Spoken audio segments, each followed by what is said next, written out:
Do you like electronic music? It's all around us today, like the oxygen in the air we breathe, from the top of the pops to the oddest sounds of the underground.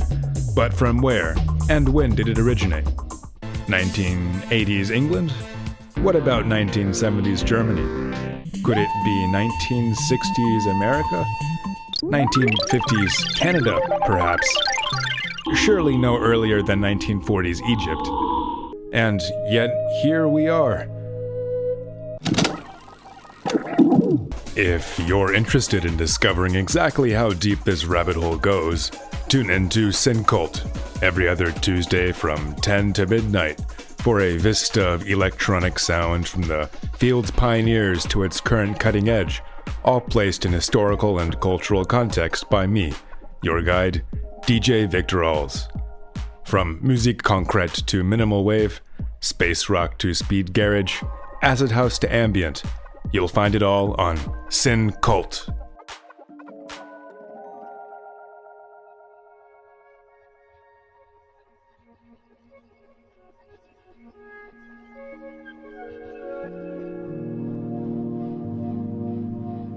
The following program may contain material which could be offensive to some listeners or inappropriate for younger audiences. Listener discretion is advised. Good evening and welcome to what for me is a much anticipated episode of SynKult here on Freeform Portland. I'm your host, DJ G.R.R.L, and I'm pleased to air a retrospective on and an exclusive interview with producer, DJ, multimedia artist, and critical theorist Terre Thaemlitz.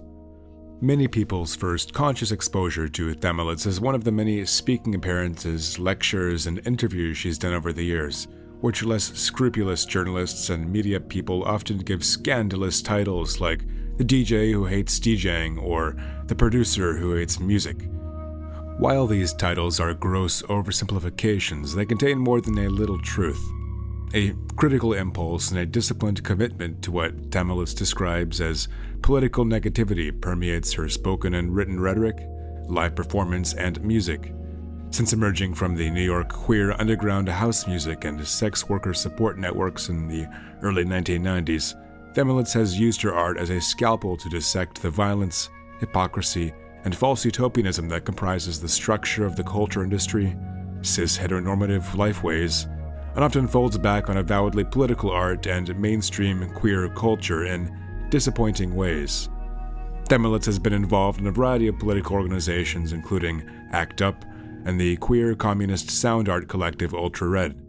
He releases a body of more experimentally minded music under her own name, spanning from ambient to plunderphonics to computer-controlled electroacoustic compositions, which includes what some metrics consider the longest album of all time from 2012.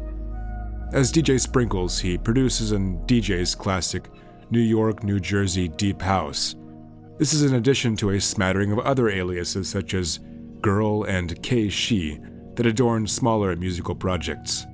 Finally, Thaemlitz is the founder of the influential electronic music imprint Comatones Recordings and a key early member of the even more influential German experimental electronic label Mule Plateau. The first hour of this show will be a DJ mix that unfortunately just scratches the surface of Thaemlitz's extensive back catalog. The second hour will be dedicated to an interview with Thaemlitz herself, where we discuss the impossibility of emancipatory art under capitalism, the shortcomings of the vaporwave movement, his sub-bass sound design, and much more. Usually I try to have these interviews run about 30 minutes, but our conversation nearly lasted an hour. Even after editing it down, it was over 45 minutes long. So look forward to that. She's an articulate conversationalist and also a very kind, charitable person. And we're listening to a track of hers right now. In fact, this is She's Hard, released under his alias, Terry's new Wuss Fusion.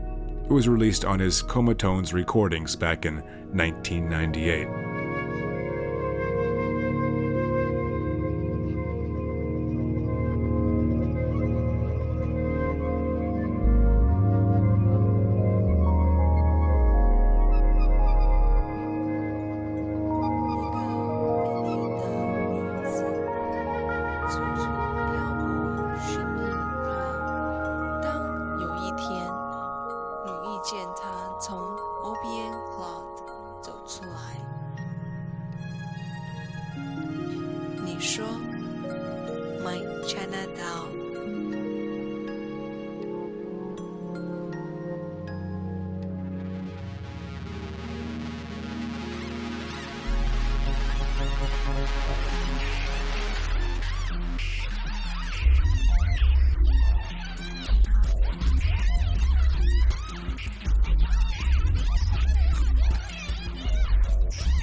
那美丽的女子漂洋过海来到 America， 寻找她那纯真的梦想。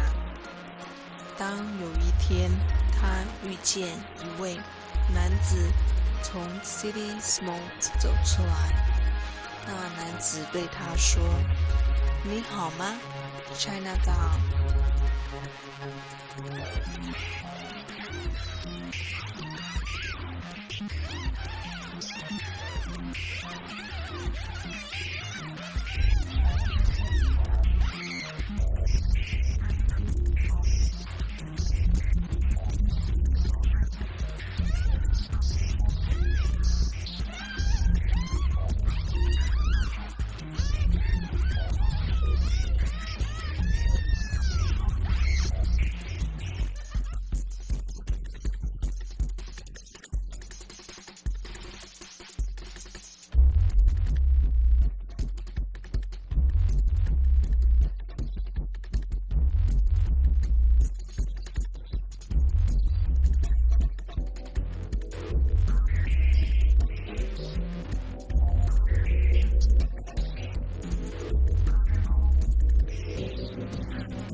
Parade is brought to you by Bud Light. For great taste that won't fill you up and never let you down, make it a Bud Light. And coming up next, we have a group. They're very proud in more ways than one. They have gay pride and they have sobriety pride. It's really something to be proud about. So threw me a keyring. I got a keyring. A Militant keyring. Right. The gay community, of course, stretches into all aspects of the community, and that includes business. Oh, here comes Willie Brown. And there he is with his purple hat and his Macy's shirt. I'd just like to mention that the car that Mabel Tang was in happened to be a Mercury. If you want color, you want characters, you want San Francisco quirky now, and wild, this is the place to be. I can tell you that that convertible you just saw there is a Pontiac convertible. It's for the Hard Rock Cafe, and they're a major sponsor of the Pride Parade today. They believe in love all, serve all, save the planet, and all is one. We're watching right now Swatch, a proud sponsor of Camel Jams, K-M-E-L. And I just created a no-no, because you don't call it Camel anymore, it's K-M-E-L. And you know, the sense I get here, Jen, being here for the first time, is just the richness that is here. $500. Thousands of dollars. $1,000 and $2,000 here and there. $6,000, $50,000, $150,000, $1.6 million a year. It just adds a lot of legitimacy, a lot of credibility, and it just shows you that, you know... Tons of money. They're great people. I like the idea of the Lavender Chamber of Commerce. Well, you know, it's getting cold here. Here today to demonstrate the pride of the leather community. Does wearing leather make you one of the leather folk? If you want a really fabulous leather outfit, what's it going to set you back? We're very thankful for the Stonewall drag queens and transgender people that started the whole movement in New York in 1969. And okay, well, thank you very much. They are cosmetically enhanced. Excuse me. What do you mean? Well, apparently had things done to themselves surgically. Okay, well, I think, you know, it's about time that we could take a break here.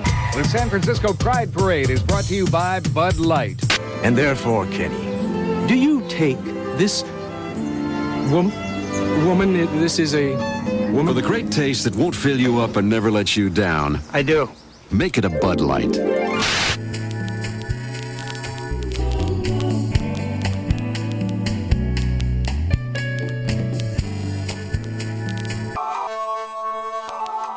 You're listening to Liberation Model, preceded by Taking Stock in Our Pride from Terre Thaemlitz's 1999 album Love for Sale, Taking Stock in Our Pride, which was released on Mille Plateau. In the interview, which you'll hear during the second hour of this episode of SynKult, I'm referring specifically to Liberation Model when I say that Thaemlitz anticipated the sonics and critical mechanisms deployed by vaporwave about a decade later. Thaemlitz also anticipated the corporatization and co-optation of pride with remarkable clarity. Before those two tracks were Gew-Gew and China Doll, Kill All Who Call Me from Thaemlitz's 1997 album G.R.R.L, released under the alias G.R.R.L. Pretty cool to hear a house producer making wicked cool, wicked sharp, wicked fast drum and bass.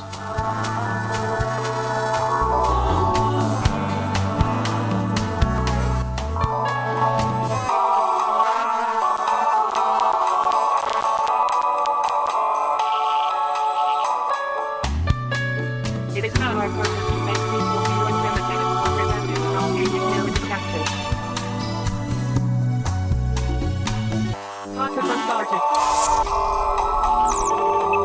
Trespass. Refusing to leave a public building on request. The misdemeanor carries a maximum penalty of 6 months in jail and or $1,000 fine.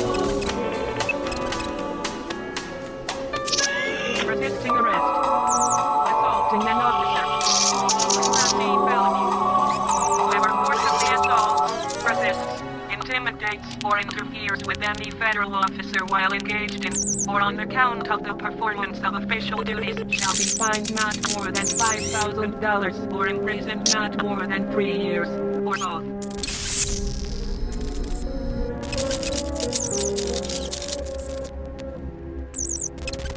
Destruction of property. It is a petty offense to willfully destroy or damage government property, to create a hazardous person or things on government property, to throw articles of any kind at a government building, or to climb on any part of a government building.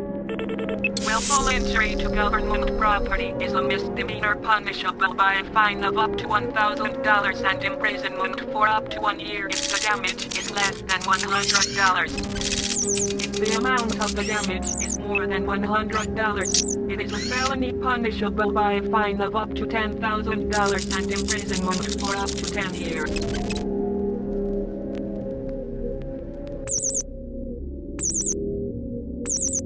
Posting and distribution of materials. It is a petty offense to post or affix any handbills or flyers on government property, or to distribute handbills or flyers on government property without a permit.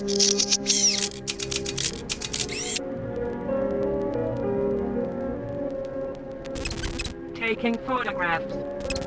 It is a petty offense to take photographs in space occupied by a tenant agency without the agency's permission. News photographs may be taken in public areas only.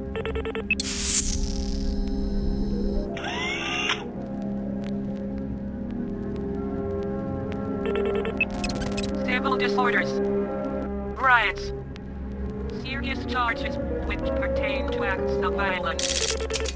Section 231A3 of Title 18 of the U.S. Code makes it a felony to obstruct, impede, or interfere with a law enforcement officer lawfully engaged in the performance of his official duties incident to and during the commission of a civil disorder which in any way obstructs the conduct or performance of any federally protected function.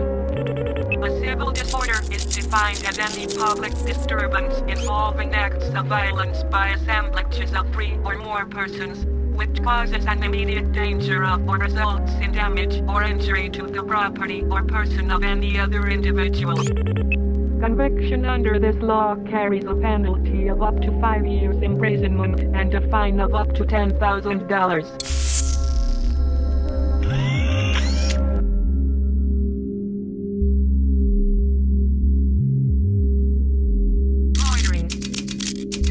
Conduct. Obstruction of traffic. It is a petty offense to loiter, be disorderly, create loud or unusual noises, or create a nuisance on government property. It is also a petty offense to obstruct the usual use of entrances, foyers, lobbies, corridors, offices, elevators, stairways, or parking lots of government buildings, or to otherwise impede or disrupt the performance of official duties by government employees.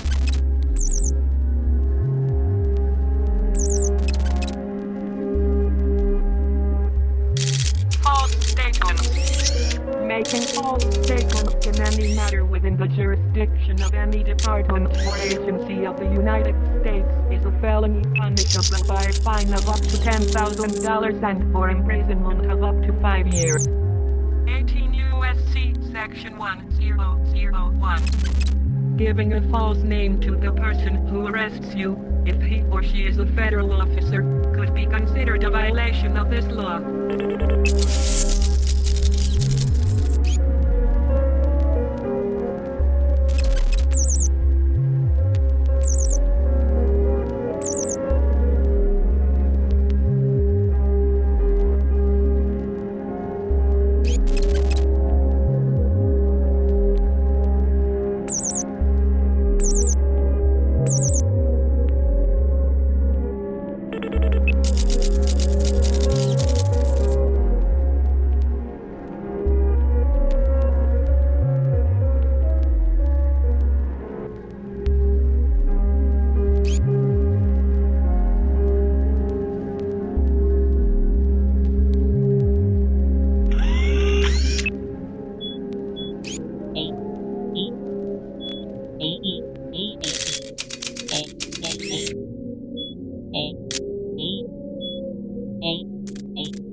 This is Eternal Drift by Bill Laswell featuring Terre Thaemlitz from the 1994 Bill Laswell dark ambient, tribal ambient project Axiom Ambient.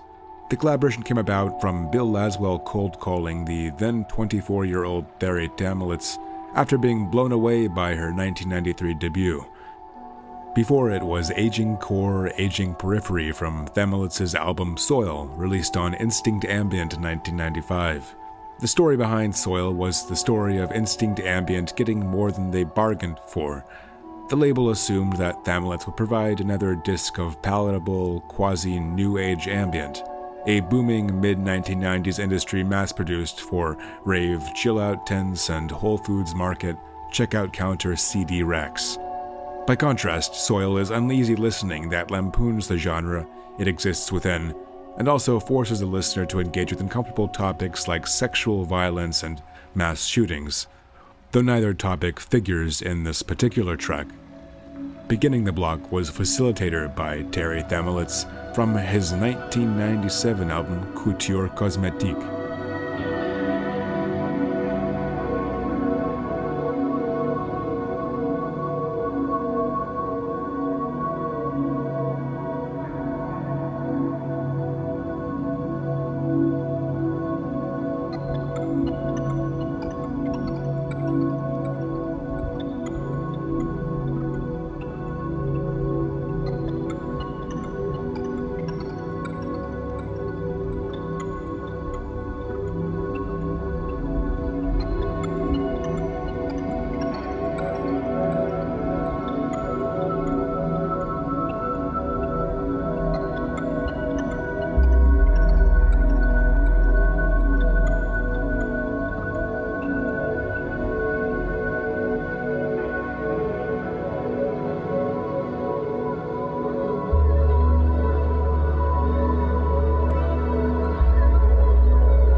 Monsieur Good times a man himself as a better.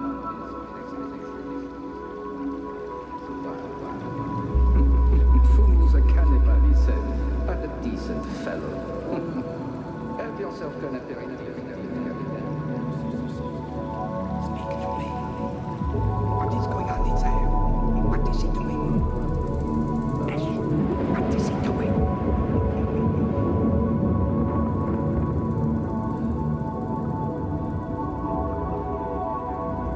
Please serve yourself, Captain.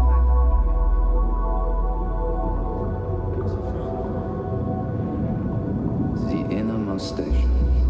True ivory country. As much ivory as all the rest of us can. But no more. Nothing. Nothing from anyone. That man can't even talk anymore. He's died. No, not yet. They bring all the sick men down here. They don't like to bury white men. Why? I tell you, if one has to do what I must do, make correct entries. One comes to ages of savages. I don't think the council knew as you were engaged in the employee cannibals, do you? I didn't say. Cruz told me. Fond of long pig, I think, was how he put it.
Madonna came out with her new Vogue, you knew it was over.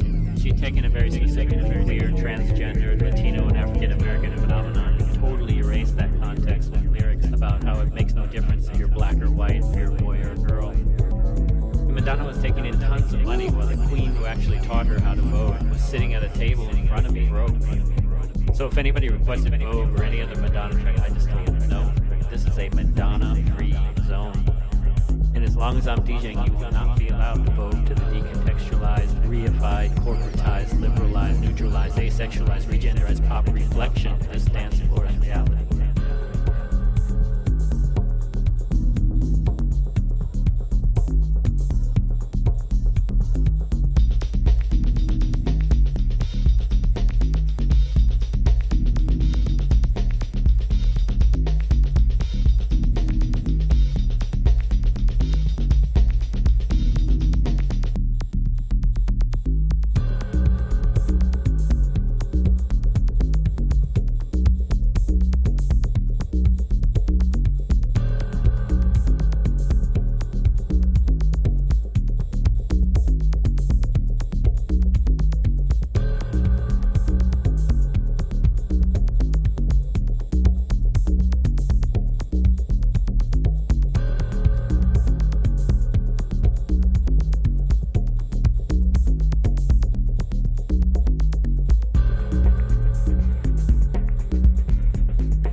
As you can tell, we've broken into the deep house portion of DJ Sprinkles' music here on SynKult. This track is Names Have Been Changed, Sprinkles' House Arrest from 2018, preceded by Sloppy 40 Seconds, Glorimar's Deeperama from 1998, which in turn was preceded by Baller, Madonna-Free Zone from DJ Sprinkles' 2008 magnum opus and critical darling, Midtown 180 Blues. That record is crucial listening for anyone who wants a partisan and partial, minor and militant view of house music.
You're a display.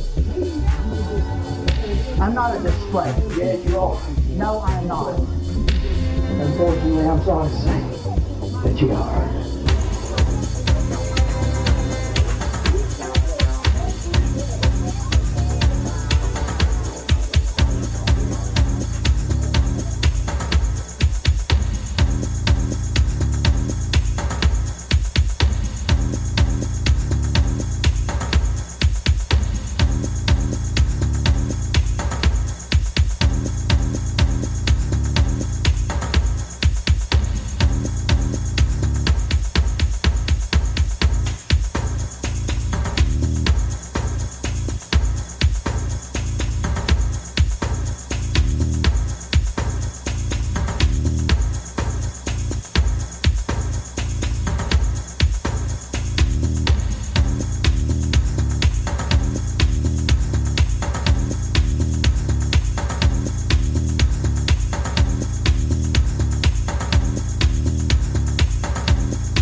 listening to SynKult with me, DJ Victor here on Freeform Portland, KFFPLP Portland, KFFDLP Beaverton, and online at freeformportland.org.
This last track is Baseline 89.4 from DJ Sprinkles' 2001 EP, Baseline 89. And now for an exclusive interview with Terre Thaemlitz, aka DJ Sprinkles, herself himself. Hello Terry, it's an honor. First question I ask on these shows, and which I already kind of know the answer to, but I'm sure the listeners don't, is what is your earliest musical memory? My earliest musical memory is, well, it's actually not about music, but it's not a piece of music, but it's the experience of being about 2.5 years old. I've talked about this many times, actually, for people. But when I was about 2.5, my parents tried to get me going in the Suzuki method for violin. And I just have this memory of being given, like, a little baby violin and bow, and then being placed on this black pedestal in the middle of a room. And I just kind of had the violin by the neck and holding the bow in the other hand. And I just kind of like crying and screaming. And then the instructor said, like, yeah, maybe let's try when he's 5. So that's kind of my first music memory. With that in mind, did your exposure to music and musical education as a child have any possible positive impacts on your creative practice today? And what about the music you discovered yourself? I understand you have a fondness for Devo and Gary Newman, the Newmanoids, Sure. And particularly their legibility as queer and minor literature. Yeah. Well, I mean, as with most things, when it comes to if people like myself who kind of lived as kind of gender and sexual variance and ostracized even before gender and sexuality was a conscious concept and stuff for various reasons. A lot of what you could put the term like a kind of positive or good outcome is actually just a result of something that emerges out of resistance to the norm. Finding a way to ground yourself in something other than peer pressure and that sort of thing. Although today I would say that given the way that LGBT movements have been so co-opted by dominant culture that they're incredibly about peer pressure, even more than the kind of queer communal spaces were back in the 70s and 80s and 90s. So, I don't know if that kind of really what I said has the same meaning today to young people as it did to someone of my generation. I'm 58, or I think I'm going to be 58 this year.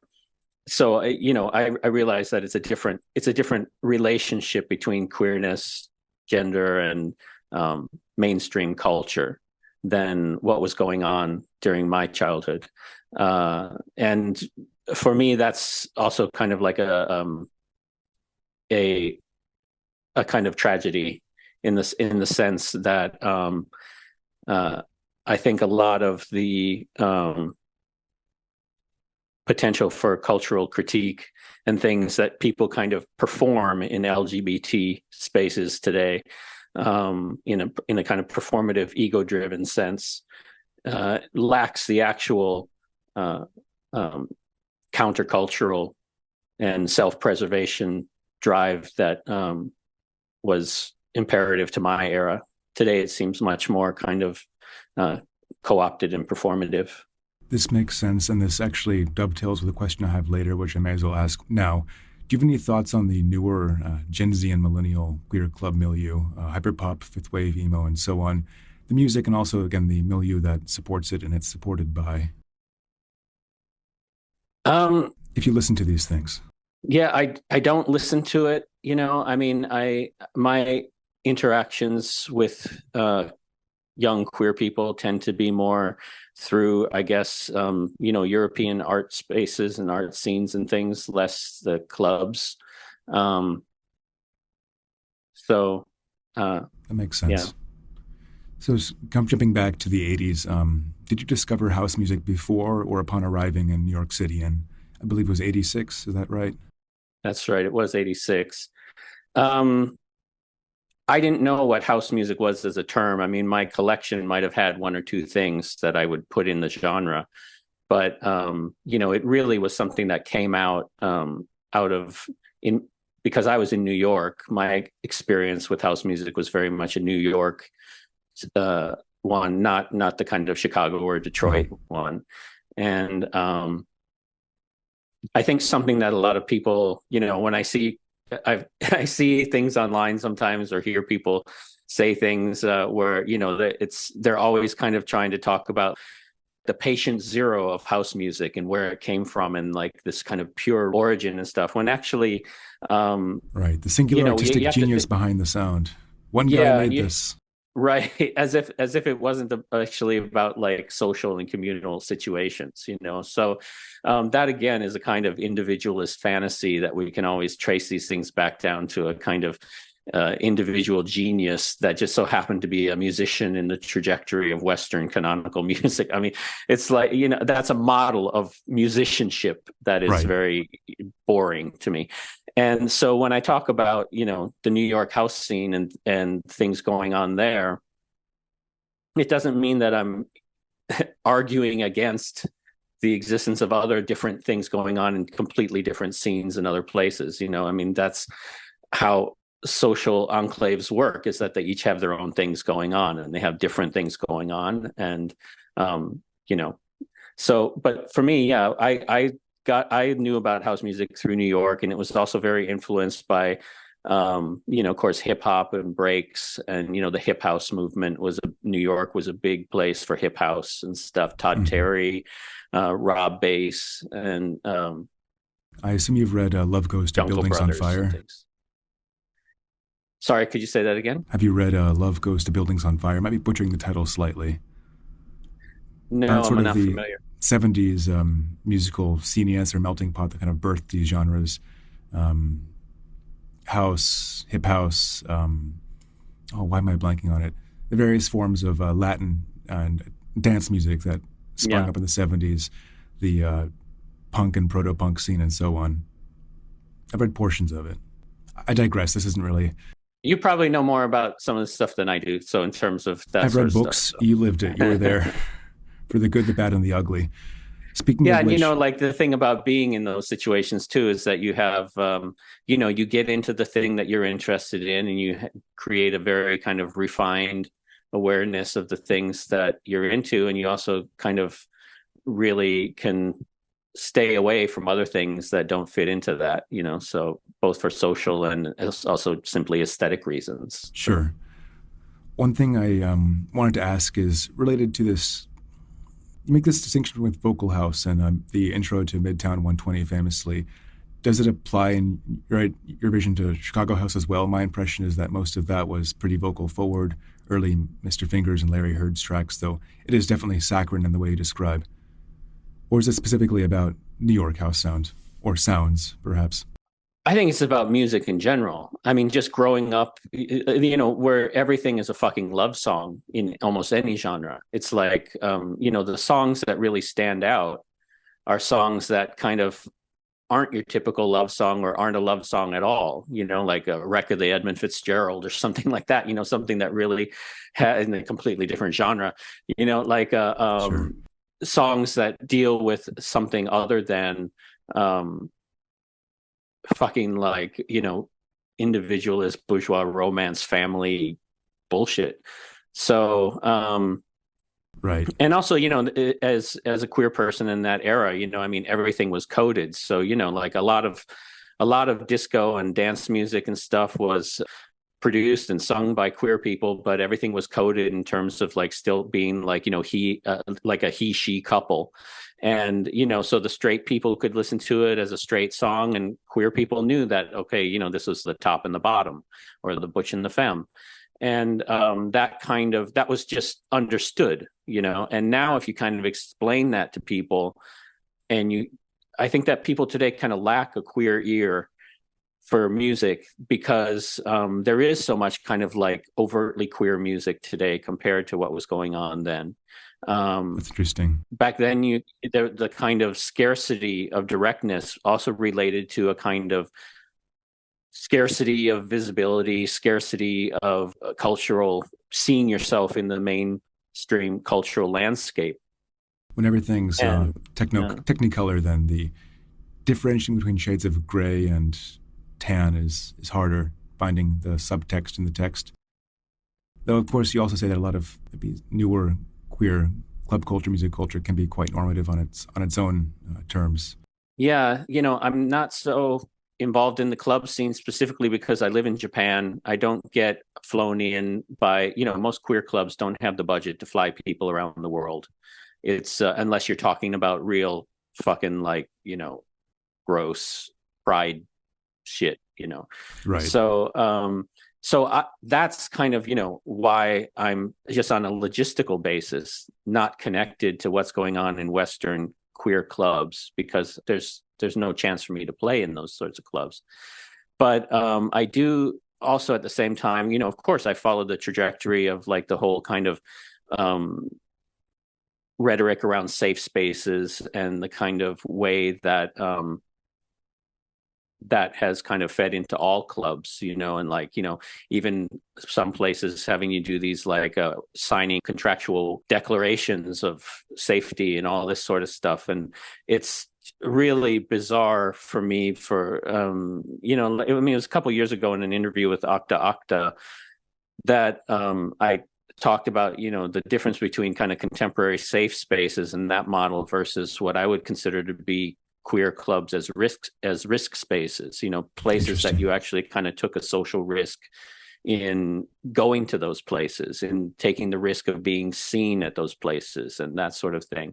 So even if you were inside, and also, the idea of the kind of queerness that I grew up with as a DJ in the ballroom scene in New York, and some place like Sally's 2, which was a kind of trans sex worker club. I mean, the Johns were not trans. The Johns were not queer identified necessarily. They were not gay identified necessarily. They could be the kind of people that might punch you in the face if you suggested they were queer. So, like that, I grew up with what I think is a more real, like material based queerness, as opposed to a kind of ideological queerness that is less about a kind of chaotic diversity and antagonism.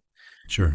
It's today's LGBT scene is much more about trying to quelch antagonism, although it's doing it in this completely narcissistic, identity-driven, individualist prioritization way that is just the same bullshit that heteronormative standard people have been doing fucking forever. So Sure.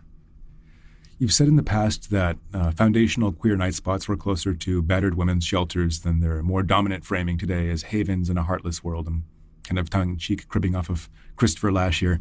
What's at stake in that distinction, and do you think this is less true today?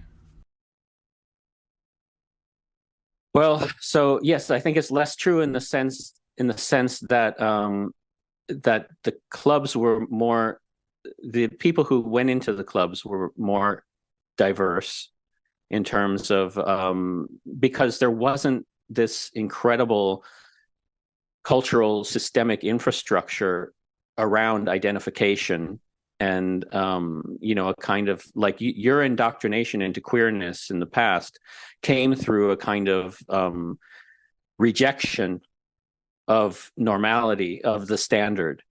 It wasn't about an indoctrination into something that was already like set up in academic institutions and ideologically framed by tons of books and doctrines that you could easily get your hands on. It was more about if you could get your hands on a dirty magazine that had some classified listings in the back to meet other people. That was the way that that was more the cruising and things like that you did things you liked and other things you like, nope, that wasn't for me. And you kind of made, you found yourself through those kinds of trials and errors, as opposed to kind of having something spoon-fed to you in terms of like what your queerness can be. And of course, today we find that, what queerness offers us is a family and children and work and military service and all this fucking, yuck.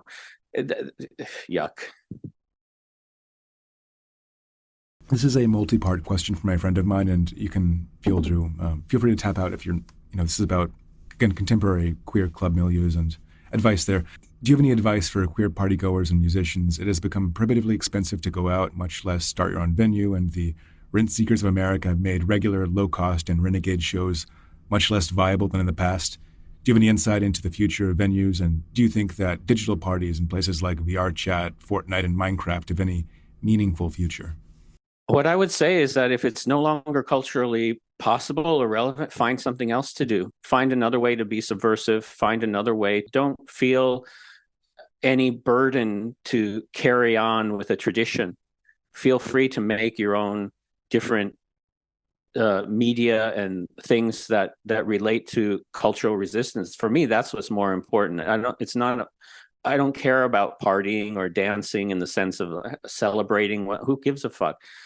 Don't worry about keeping it going if it's no longer relevant to you. Other people will keep things going, and we've seen how everything gets fucking co-opted and bastardized and twisted. So don't worry about it. Just do what makes sense to you. And if you're coming from a kind of position of cultural critique and active non-cooperation and kind of culture jamming and stuff, then you'll find the things and methods that allow that to work. It's not about, you said, if real estate and all that shit makes one thing impossible, find another way. But I would say think about ways to actually do things communally in person, because the internet and all this online shit is also not a democracy medium. It's fucking technosocial walled gardens, fascistic, corporate, antisocial, horrible, addictive programming bullshit. So challenge yourself to that level, to give up on the kinds of sites that people like me used to meet in and coordinate. If that no longer makes sense today, figure out what does make sense today, but realize it's not online. It's not online.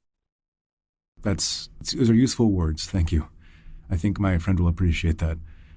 While this is definitely an oversimplification of your position, why the insistence on making political art when you don't believe art can be politically emancipatory? A position I agree with myself ultimately.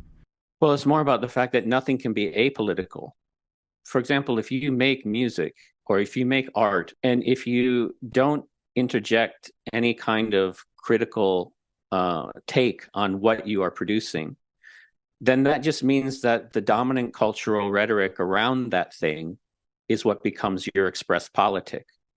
So, a lot of artists can be like, famously like, oh, I just want to make music for music's sake or something like that. But of course, music has cultural meaning. It is a commercial thing. It is marketed. It is distributed through economic, systems, and you can't unplug or kind of naively presume that you can put things into those systems without being complicit in them. And there's also no way to escape our participation in those systems, but we can, be openly critical about the hypocrisies that reality places us in, and speak about that sort of stuff in a critical-minded way, and refuse to do things that, are always making it about the individual or about profit or whatever. Find ways to stay small. I put a lot of work into staying small and over all these years and trying to sustain myself, but at the same time not becoming big. And a part of that is saying no to things that are normal for most people participating in the system, saying no to distributorships, saying no to managements and agents, doing things on my own where if it becomes too much for me to do on my own, then I just don't do it. There are ways you can resist getting lured into the idea of making it. Sure. It's better to just keep control over your own things and as much as possible in this fucked up distribution networks. Allow yourself to stay small, and that also keeps you irrelevant in the mainstream way, which is an important thing. This dovetails quite nicely to my next question, which you've perhaps partially already answered. Do you feel a tension between your political convictions as a Marxist and how your profession essentially forces you to function as a petty capitalist? And if so, how do you manage and negotiate between them, and if you have to make any compromises over your career? Yeah, I mean, it is always, it's a shame that in the end, for me to survive doing this, there has to be some sort of capitalistic exchange. But that's, like, for example, selling a CD online, or, doing a performance for what I consider to be largely non-performative music.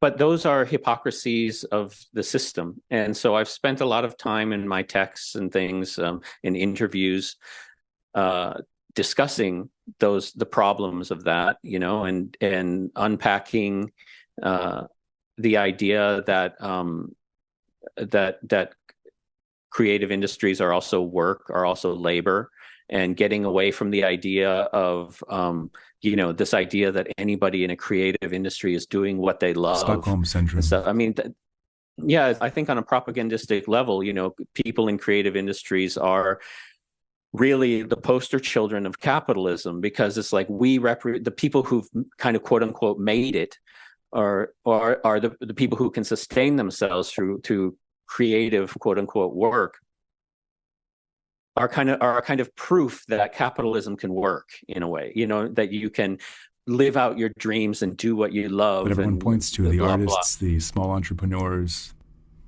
Yeah, I have a friend who is in medicine. He's a nurse, and he always talks about the Florence Nightingale syndrome. A lot of medical professionals, medical staff kind of inflict on themselves. Part of it is due to professionalization, sort of function that carries under advanced capitalism, but part of it's also just being in health and not seeing yourself as worthy, and sort of the self-abnegation before the altar of your patients, which also becomes the altar of your boss, the shareholders who own the hospital and who reap profits from your ability to labor. Yeah. I don't know. I think that in general, the professions and artists, if they saw themselves more as laborers, we'd probably be in a somewhat better place politically, but peeling that away is a very difficult task. I digress, though. One thing you've often said is what you appreciate about electronic music is its anti-authorship impulse, which has gradually been liquidated by market forces over the decades. As that liquidation progressed in the United States during the 1990s, UK rave and the UK hardcore continuum, as Simon Reynolds famously calls it, emerged in the UK, which very defiantly embodied this anti-authorship, anti-liberal humanist character. Outside of star figures like Goldie, Ronnie Size, the Orb going four-piece rock band, as you put it once, What was it like experiencing this, I assume mainly as an outsider looking in? And I know you've produced a few jungle tracks yourself as G.R.R.L on the eponymous 1997 album. Yeah. Well, for me, I've always seen this as a cultural transition that really dealt with sampling usage and the rights around sample usage, and the way that lawsuits against hip hop, primarily hip hop producers in the late 80s and stuff, ended up recodifying what authorship, originality, and all these things are for the sake of ownership. And ownership in the capitalist sense, not in the sense of anything, protecting anything or anyone. It's all about exploitation. So, basically sampling lawsuits shut down the cultural language that had been emerging in the U.S. Around critiques of authorship and getting away from kind of, celebrity positioning and that sort of thing. In clubs, the DJ booths back then were notoriously hidden. The dancers didn't see the DJs. Oftentimes you couldn't even see where they were. Mm-hmm. Today, of course, we know since the 90s, it's been all about front and forward looking at the DJ booth. And the DJ is embarrassingly standing there trying not to look up because it's just so bizarre to see all these people looking at me instead of dancing with each other and trying to fuck. Yeah, it's just really, I think that the result of the sampling lawsuits was that, and the reestablishment on a court level of what that authorship and originality and musicianship all tied back to an individualist bourgeois marketable model, meant that we saw that the emergence of direct digital synthesis platforms and Max MSP, Ableton Live, and all those things, the entire marketplace shifted to follow that the logic of those rulings. So we had an entire corporate push around the idea that all these electronic production tools that had started coming out in the 80s now had to be once again about the rock stage, had to be about the live performance, the ability to allow an artist to be on stage making live, real-time electronic sounds. And this was something that really meant that these corporations and programmers and software developers and hardware developers had to move away and take budgets away from other sorts of digital production that was not about real-time or live performance. And that to me was really like kind of, the death of a genre, and really, I don't know, makes sense. A very sad cultural moment. And if you're a wealthy artist, producer, superstar DJ, you can afford to hire producers to interpolate a sample that you want but can't clear. And then that, pulls to the ladder from other creatives who would wish to do the same thing and wish to maybe afford to live off the music they create. Though, of course, as we've discussed, that's no salvation either. It also really means that the entire history of collage-based work, the idea of somebody like an Andy Warhol in the sound field being able to really function freely is not possible because of the kind of lawsuit stuff. And of course, even now in the AI, file scanning era, it's even worse. So in terms of everything being identified and immediately notifications go to the publishing agencies and all this sort of stuff. So just an entire genre, a category of production, like in relation to collage-based work, has really been something that for the last 40 years has not been able to really grow in a kind of organic way. It's been more and more pushed underground, and that's also part of my own interest in keeping things small and not trying to, because I am a collage-based producer, and when you do kind of more socially themed works. It can be, you can get rejected for what's called defamation of the original source, where people reject your request for clearance and all this sort of stuff. And beyond the financial stuff, you know what I mean? This isn't all just about money and clearance. It's about culture. It's about the direction of society. So, that's where the critique of work can come into play, and that actually working in certain mediums can have a antagonism with the mainstream, and that antagonism is what I'm interested in. So sure. And as those points of antagonism shift, that also means that the character of the production has to shift. Did you ever follow vaporwave much, and if so, what did you think of it? In many ways, I think the music you were making during the 90s, both sonically and conceptually prefigured a lot of what vaporwave got known for doing in the early 2010s. I'm particularly thinking of a few tracks off of Love for Sale from '99. I mean, for me, I thought it was like many things that happened post 2000. It's a kind of disconnected revival of something that is like kind of deliberately being aloof. But also kind of like having a kind of sincerity for cheese and kitsch. It was like, I mean, it's camp. I saw it as camp. That might be the wrong take, but I think that that the whole kind of and I can totally get into a critique of a kind of like a cynicism of sincerity. I can totally get into that. That's obviously, like my own. A part of my own work is being critical of this idea of always everything being a kind of masturbatory gesticulation for the audience. But I don't know. I didn't see it really culturally as very interesting. It just kind of seemed more like a kind of communally disconnected rehash. Sure. Repetition and degradation of themes that had already been talked about better earlier. Yeah, and I think that I think the problem is that the way that music history tends to go is that today, for example, if you think about the history of house music, and you can come up with these playlists that are just amazing track after amazing track, but actually the majority of music as today was cheesy shit, and it was the problem with history and looking back at these things and is that you don't get to hear all the shit. And I mean, why would you want to? It's kind of conceptually absent. We're left with just the greatest hits. And I think that's why something like vaporwave or something, it in a way was just making the shit tracks that history forgot. But those tracks already exist. You know what I mean? Sure. I mean, I think the best vaporwave actually didn't have a utopian impulse, part of the point.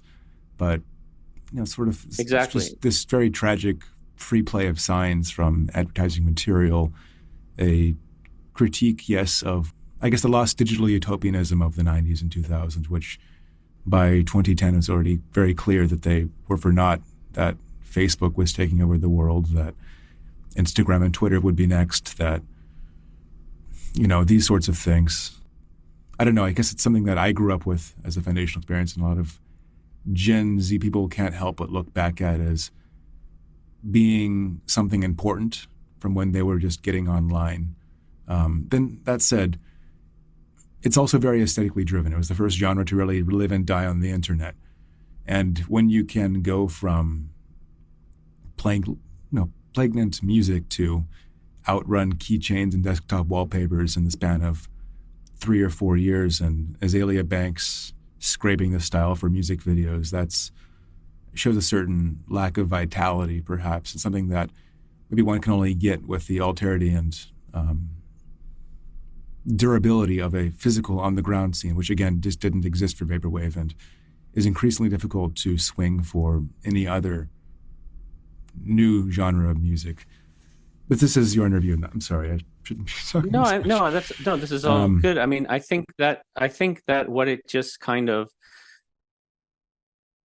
what to me it fell prey to was it kind of actually played along with the kind of models of kind of like musical history that it saw itself as positioned against, because those kind of distributor-based mainstream, models of what had happened in the past musically in the 90s and the 80s, that to my understanding, the vaporwave people were reacting to,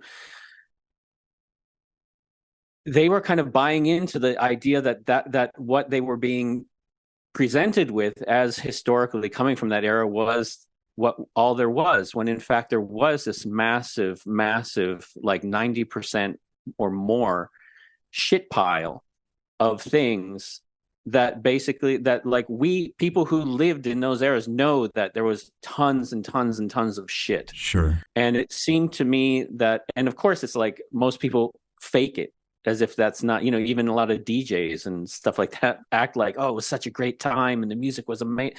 It was so much shit.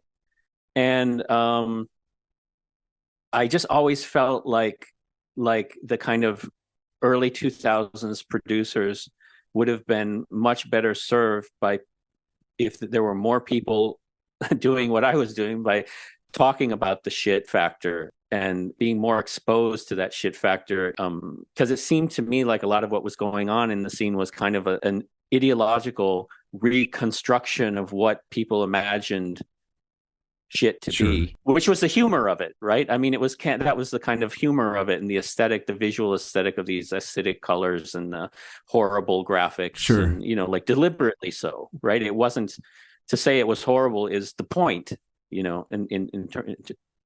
was the point at the time, I believe. Also, something to be said for, like, I don't know, if you're pastiching Sony commercials from the 80s and city pop, then what did city pop take its sounds from? Delta blues.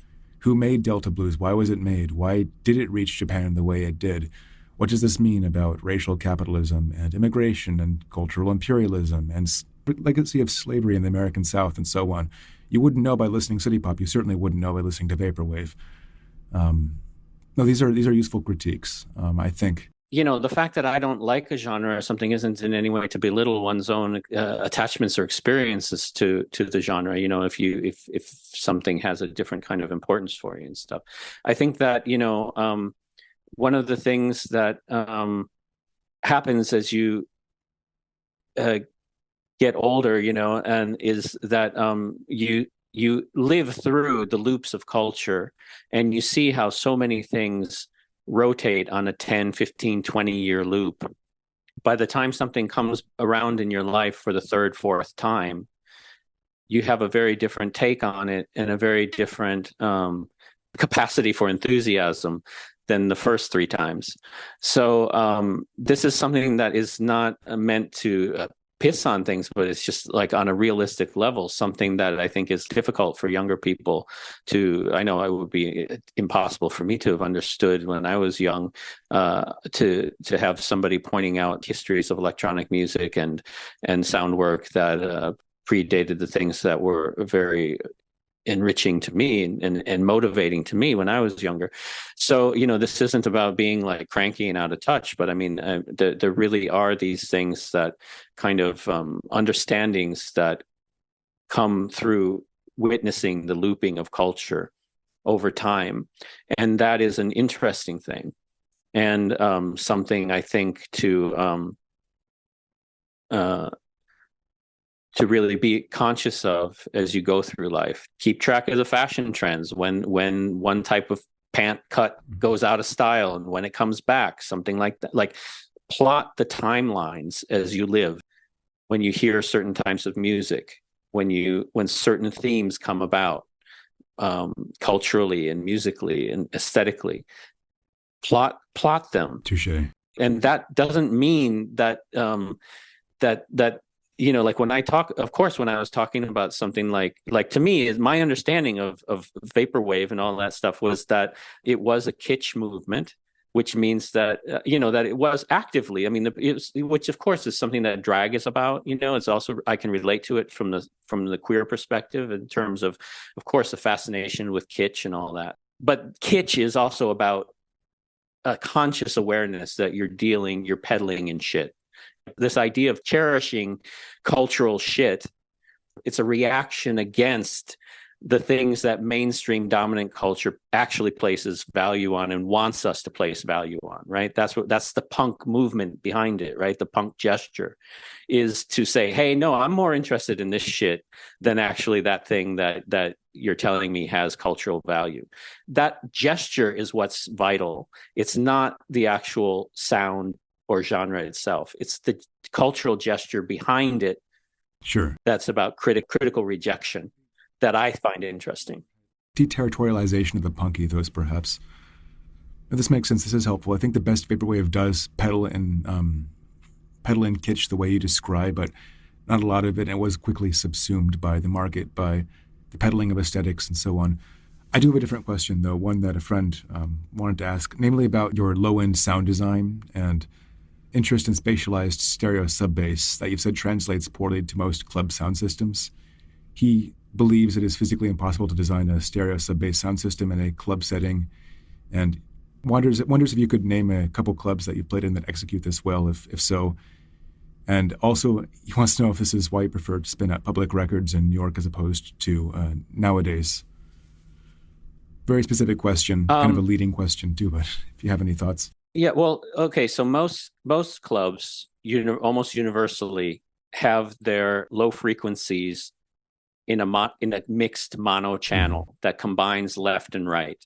And this is why most dance music and stuff also has the low end frequencies placed in the center of the stereo field. So just trying to explain to people kind of what we're talking about. So, and these days, anybody who has like a 5.1 system or like a little sub with little satellite speakers, anything like that, they know that the sub bass is in the middle, and then you have like the left and right stereo field. And so most people, knowing that this is the industry standard, and also people in club production and also just performing in venues generally, we know that most setups have a monophonic bass system. Even if they might have multiple sub speakers, they're a combined left-right channels mix. And so that's how most people produce their tracks. And it makes sense, because you want things to sound as good as possible on the things that it's going to end up being played on. Also, when it comes to cutting vinyl, when you make a record, the sub bass and the low frequencies, first of all, sub bass is quite limited, just same with high-end frequencies on vinyl compared to like a CD or something. That's why I prefer CD, because there's much more spectral range. And what a lot of people talk about as being like vinyl sounding warmer is simply that a lot of the high-end sharpness is cut off, and that makes it sound a little duller and more pleasant in a kind of conventional sense. So the warmth of vinyl is really about a spectral limitation in the high end. But what happens when you cut vinyl and the grooves in the record and stuff is that you also kind of need to generally have the bass in the middle, because if you have like heavy bass going from the left to the right and things like that, the actual left and right walls of the groove itself that the needle rests in when the record's turning would reflect that, and that would cause the needle to really kind of jump left and right and possibly skip out of the record and cause skips and errors in playback and stuff like that. So on the vinyl production side, as well as in the performance side in nightclubs, it really is on a technical level standard to always make your low frequencies monophonic in the middle. But you don't have to do that. And, it's not about, so when I don't do that, it's not about me then knowing a certain club that has a stereo sub-bass system and blah, blah. It's just that I don't like that limitation. I know that if I work with CD or a digital format, I can actually record and master things that can have stereo panning in the subfields. I'm nerdy enough that I set up my own home system to have my main system has two subwoofers on it. So I have a left subwoofer and a right subwoofer. And that's something I enjoy on a kind of nerdy level. I also know, though, that, this isn't something most people have, let alone are even interested. Who fucking cares, right? So for me, it's just like an esoteric thing that from the production side, I don't find it interesting to always have to then spatially make my bass in the middle. That's also why I'm not always putting like things like Midtown 120 Blues. I'm not interested in pressing it as a vinyl release and stuff, just because like, why? Like it to me, it's like, I get that it would sell. I get that people would probably be more into it and say, oh, it's better than the CD, whatever, but whatever. Giving them something that's bad for them, even if they ask for it, you don't want to do that. I mean, it's not even good or bad at that point. It's just like, who cares? Like, why? Then that means that I'd only be doing it for money and stuff. And it's like, well, whatever, it's boring for me. It's boring to make a decision simply based on the idea that, hey, this would really sell. Sure. What about the second part of that question specifically? He's a New Yorker, so he's curious about public records versus nowadays. Well, I've been fortunate to have a kind of residency at Public Records for the past couple of years. I play there twice a year in Brooklyn. And I have played nowadays before, and once, I believe, and I enjoyed it. And but so it's not about any sort of diss or anything. It's just that, I play twice a year in New York. I only do 4 shows a year now because I don't want to tour anymore, and I just do one-off in and out performances. And 2 times in the United States is more than enough every year. And this year I actually have 3 shows, and I'm also doing the Durations Festival in November. So it's like enough of the United States, and then also like enough New York, so I try to also, just as a courtesy and friendship to Francis Harris, who runs Public Records and stuff, just being appreciative of the fact that he gives me these 2 shows a year, and he would let me take other shows in New York. It's just a courtesy, and the idea that I have enough shows in New York, and if something changes in the future, then Understood. Yeah. Thank you. 2 more questions. One, did you ever watch that 1995 Parker Posey film Party Girl in the New York City club scene? If so, I don't think so. Okay, never mind. I was going to ask what the worst things about it were, what it got the most wrong, but I guess I can't. I have a vague feeling like I've seen bits of it, but I don't even remember. Yeah, last question. Who are 1 or 2 underlistened artists that SynKult listeners and me as a SynKult host should be aware of?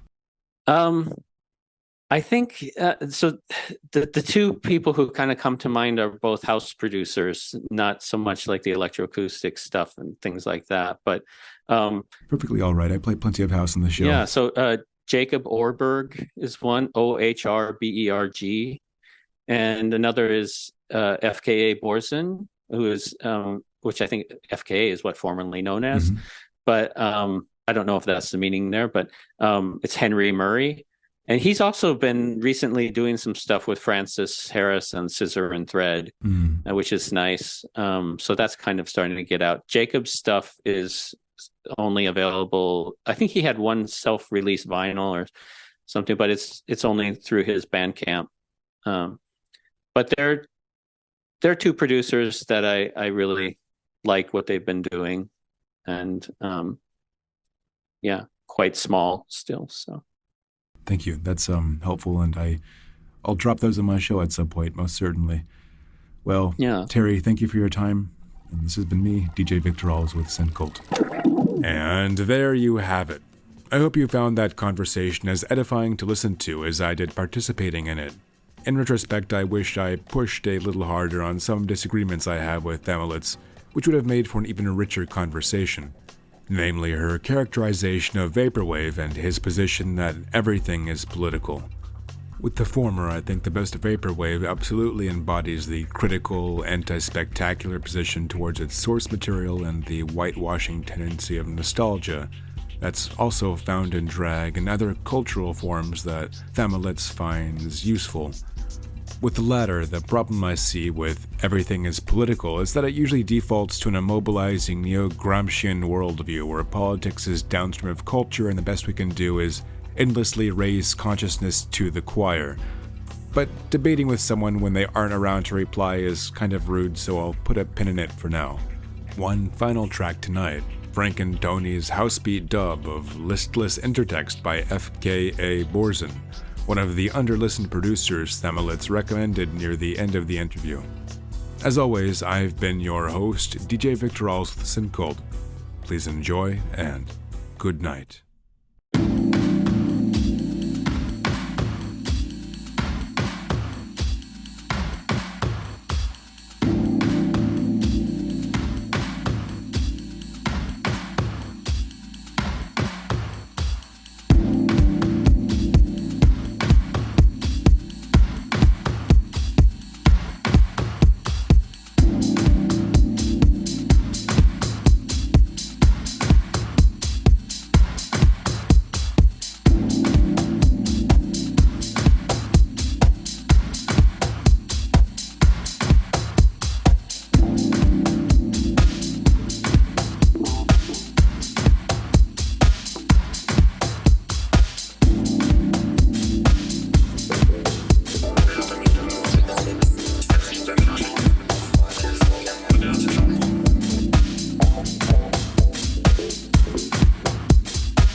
Facilitator.